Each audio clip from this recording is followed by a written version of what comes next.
ಸಮೀಕ್ಷೆ ಸೀಕ್ರೆಟ್ ವಿಶೇಷ ಚರ್ಚಾ ಕಾರ್ಯಕ್ರಮಕ್ಕೆ ಮತ್ತೊಮ್ಮೆ ಸ್ವಾಗತ.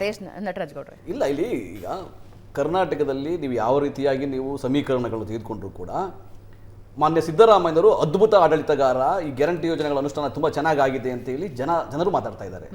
ಮಾನ್ಯ ಡಿ ಕೆ ಶಿವಕುಮಾರ್ ಅವರು ಸಂಘಟನಾ ಚತುರ, ಯಾಕಂದ್ರೆ ಎಲ್ಲಾ ನಮ್ಮ ವಿಭಾಗಗಳನ್ನ ಕಾರ್ಯಕರ್ತನ ಬೂತ್ ಮಟ್ಟದಲ್ಲಿ 58,000 ಬೂತ್ ಮಟ್ಟದಲ್ಲಿ ಕಾರ್ಯಕರ್ತರು ಜಾಗೃತರಾಗಿ ಕೆಲಸ ಮಾಡ್ತಾ ಇದ್ದಾರೆ.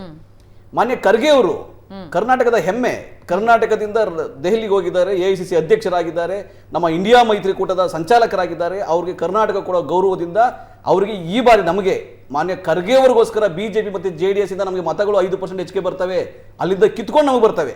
ಅದು ಯಾವ ಮತಗಳು ಅಂತ ಹೇಳಿ ನೀವು ಮತ್ತೊಂದು ಚರ್ಚೆ ಮಾಡೋಣ. ಆದ್ರೆ ಸಂಪೂರ್ಣವಾಗಿ ಹೈದರಾಬಾದ್ ಕರ್ನಾಟಕದಲ್ಲಿ 6 ಸೀಟು ನಾವು ಗೆಲ್ತೀವಿ. ನಂಬರ್ 1. ಒಂದು ನೀವು ದಲಿತದ ಲೆಕ್ಕ ಹಾಕೊಂಡ್ರು ಕೂಡ 7 ಸೀಟಲ್ಲಿ 6 ಸೀಟಲ್ಲಿ ಎಲ್ಲಾ ಕಡೆ ಈಗ ಎಡ ಬಲ ಆಲ್ರೆಡಿ ನಮ್ಗೆ ಟಿಕೆಟ್ ಕೊಟ್ಟಾಗ ನೆನ್ನೆ ರೈಟ್ ಕೊಟ್ಟಿದ್ದೀವಿ, ಲೆಫ್ಟ್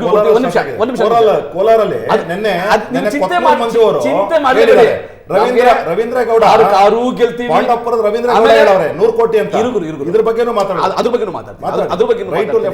ಆಮೇಲೆ ಸಂಪೂರ್ಣವಾಗಿ ನಮಗೆ ಒಂದ್ ಸೈಡ್ ಆಗುತ್ತೆ, ಎಲ್ಲಾ ಮತಗಳು ನಮ್ಗೆ ಒಂದ್ ಸೈಡ್ ಆಗುತ್ತೆ. JDS ಬಿಜೆಪಿಗೆ ಆಗಿದ್ದ ಮತಗಳು ಕೂಡ ಆ ಕಾರ್ಯಕರ್ತರು ವಾಲಂಟಿಯರ್ ಆಗಿ ಬಂದು ನಮ್ಗೆ ಹೇಳ್ತಾ ಇದ್ದಾರೆ, ಈ ಬಾರಿ ಗೌರವ ಕೊಡ್ತೀವಿ ನಾವು ಖರ್ಗೆ ಸಾಹೇಬರಿಗೆ, ನಾವು ಅವ್ರ ಪರವಾಗಿ ನಿಲ್ತೀವಿ ಅಂತ.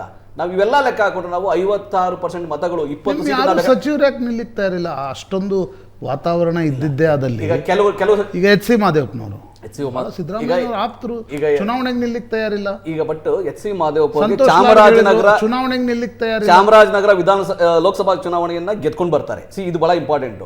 HC ಮಾದೇವಪ್ಪನವರಿಗೆ ಸ್ವಂತ ಆಸಕ್ತಿ ಇಲ್ಲಬಹುದು, ರಾಷ್ಟ್ರ ಮಟ್ಟದ ರಾಜಕಾರಣ ಆಸಕ್ತಿ ಇರಬಹುದು, ಆದ್ರೆ ಮಂತ್ರಿಗಿರಿ ಬಿಟ್ಟು ಸಚಿವರು ಯಾಕೆ ನಿಲ್ತಾ ಇಲ್ಲ?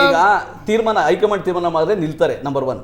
ನಂಬರ್ 2, ಅವರಿಗೆ ರಾಷ್ಟ್ರ ರಾಜಕಾರಣಕ್ಕೆ ಹೋಗಕ್ಕೆ ಆಸಕ್ತಿ ಇಲ್ಲದವರಿಗೆ ನಾವು ಬಲತನೂ ಮಾಡೋಕ್ಕಾಗಲ್ಲ, ಆದ್ರೆ ಹೈಕಮಾಂಡ್ ತೀರ್ಮಾನ ಮಾಡಲು ನಿಲ್ತಾರೆ. ಅದು ಮಾದೇವಪ್ಪರಾಗ್ಲಿ, ಇಲ್ಲ ಸಂತೋಷ್ ಲಾಡರಾಗ್ಲಿ, ಅಥವಾ ಸತೀಶ್ ಜಾರಕಿಹೊಳಿ ಆಗಲಿ, ಅದನ್ನ ಯಾರು ಅಲ್ಲಗಳೆಯೋದಿಲ್ಲ. ಆದ್ರೆ ಯಾರೇ ನಿಂತರೂ ಗೆಲ್ಲುವಂತ ಸ್ಥಿತಿ ಇವಾಗ ಕಾಂಗ್ರೆಸ್ಗೆ ಕರ್ನಾಟಕದಲ್ಲಿದೆ. 20 ಸೀಟ್ಗಳು ನಿರಾಯಾಸವಾಗಿ ಗೆಲ್ತೀವಿ. ನಾನು ಹೇಳಿದ್ನಲ್ಲ, 56% ಮತಗಳ ಕ್ರೋಢೀಕರಣ ಆದ್ರೆ 25-26 ಗೆಲ್ಲೋದಂತೂ ಶತಸಿದ್ಧ. ಅದು ಬಿಜೆಪಿ ಅವರಿಗೆ ಶಾಕ್ ಆಗಬಹುದು. ಆ ರೀತಿಯ ಫಲಿತಾಂಶ ಈ ಬಾರಿ ಬರುತ್ತೆ. ಬಿಜೆಪಿನಲ್ಲಿ ಏನಿದೆ, ಬಿಜೆಪಿನಲ್ಲಿ ಇರ್ತಕ್ಕಂತಹ ಎಂಪಿಗಳೇ ನಿವೃತ್ತಿ ತಗೊಂಡಿದ್ದಾರೆ. 4 ಜನ ಚೀಫ್ ಮಿನಿಸ್ಟರ್ ಆಗಿದ್ದಾರೆ. ಕರ್ನಾಟಕ ಕರಾವಳಿಯಲ್ಲಿ ಎಷ್ಟು ಗೆಲ್ತೀರಿ? ಅಲ್ಲಿ ಸಂಪೂರ್ಣವಾಗಿ ಗೆಲ್ತೀವಿ ನಾವು. 20 ಸೀಟ್ ನಾವೆಲ್ಲ ಲೆಕ್ಕ ಹಾಕೊಂಡು ಹೇಳ್ತಾ ಇರೋದು. ಅಖಂಡ ಕರ್ನಾಟಕ ಲೆಕ್ಕ ಹಾಕೊಂಡಿರ್ತೀವಿ ನಾವು. ಬರೀ ಹೈದರಾಬಾದ್ ಕರ್ನಾಟಕ, ಮುಂಬೈ ಕರ್ನಾಟಕ, ಕರಾವಳಿ ಇದ್ದಲ್ಲ, ಅಖಂಡ ಕರ್ನಾಟಕದಲ್ಲಿ ನಾನು 20 ಸೀಟ್ ಹೇಳ್ತಾರೆ. ಅದು ಬೆಂಗಳೂರು ಸೇರಿದಂಗೆ.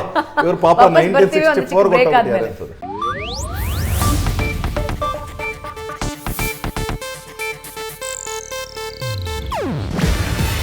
ಇದು ಏಷ್ಯಾನೆಟ್ ನ್ಯೂಸ್ ನೆಟ್ವರ್ಕ್ ಪ್ರಸ್ತುತಿ.